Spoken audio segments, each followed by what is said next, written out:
je suis tellement peiné. Je suis tellement peiné de voir notre peuple dans cet état. Je vois des vidéos de jeux, d'amusement. Il y a des centaines et des centaines, des millions de personnes qui aiment, qui mettent des cœurs, qui partagent ces vidéos. Pendant que quand on nous parle des sujets les plus graves, les plus sérieux, il n'y a personne. Les gens sont devenus muets comme des carpes. Des gens ne partagent pas. On a à peine une dizaine de personnes qui suivent. Non. Ça veut dire que notre peuple, quelque part, aime sa situation. Parce que nous sommes indifférents vis-à-vis de notre propre sort. Nous avons transformé notre souffrance en une crème dont nous nous embaumons. Nous nous sommes embaumés de nos souffrances et nous avons inventé des proverbes. Nous avons inventé des proverbes pour justifier notre léthargie, notre incapacité à agir face au crime. Chaque fois qu'on nous dit quelque chose, nous allons sortir des proverbes pour justifier notre incapacité à nous organiser face au crime, face à la criminalité. Nous avons inventé des proverbes. Nous allons chercher des proverbes pour justifier notre situation. Et des gens disent que une mauvaise vie vaut mieux que la mort. Voilà. Une vie misérable vaut mieux que la mort. Ça, c'est des proverbes dont nous nous gargarisons. Au lieu de nous mobiliser, au lieu de nous organiser pour barrer la route à ces criminels en train de massacrer le peuple africain, suivant ainsi les pas de Faure Gnassingbé, d'Alassane Ouattara, de Sassou Nguesso, de Paul Biya, de l'enfant de Idriss Déby, parce que celui-là, je ne le supporte même pas. J'arrive même pas à prononcer son nom. Des gens comme ça qu'on nous impose. Notre peuple est là. Nous sommes tous là. Mais c'est quoi ça? C'est quoi ça? Et nous aussi, nous avons dit que nous sommes un peuple comme ça. Quel respect nous pouvons mériter? Quel respect nous pouvons avoir? Quel respect le peuple peut avoir en ayant des soi-disant dirigeants comme ça?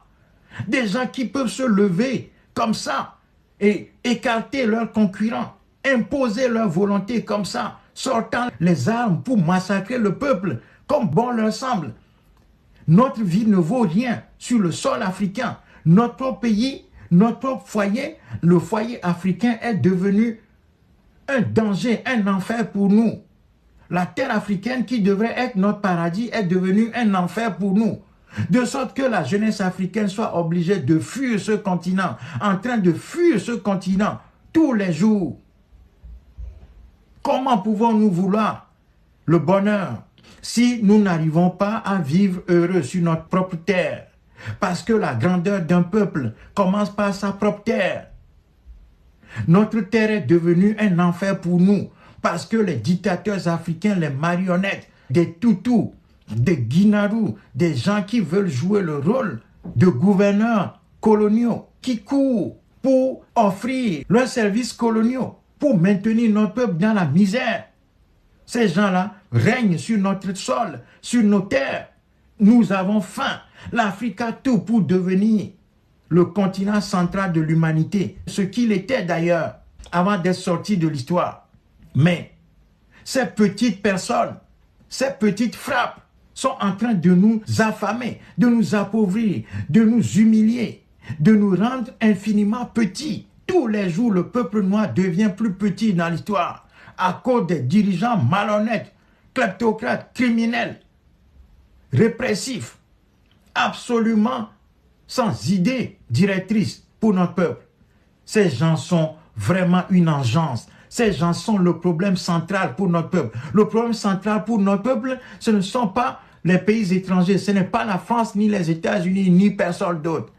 Le problème central de notre peuple, c'est d'abord ces soit dirigeants africains là. Ce sont eux, parce que ce ne sont pas ces gens-là que l'étranger passe.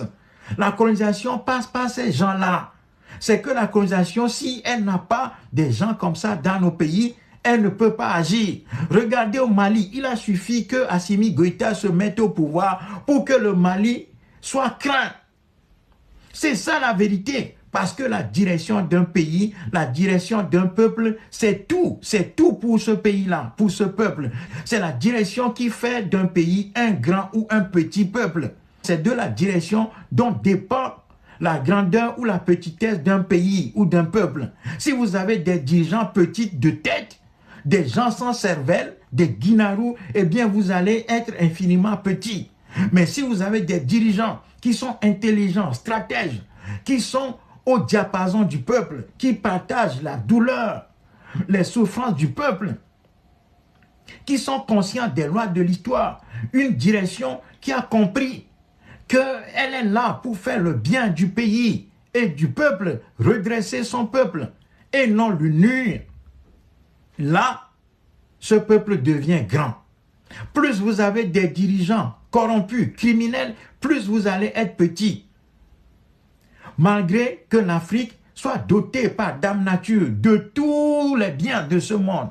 Nous avons de l'or, du pétrole, du diamant, du lithium, les matières premières les plus stratégiques au monde. C'est chez nous.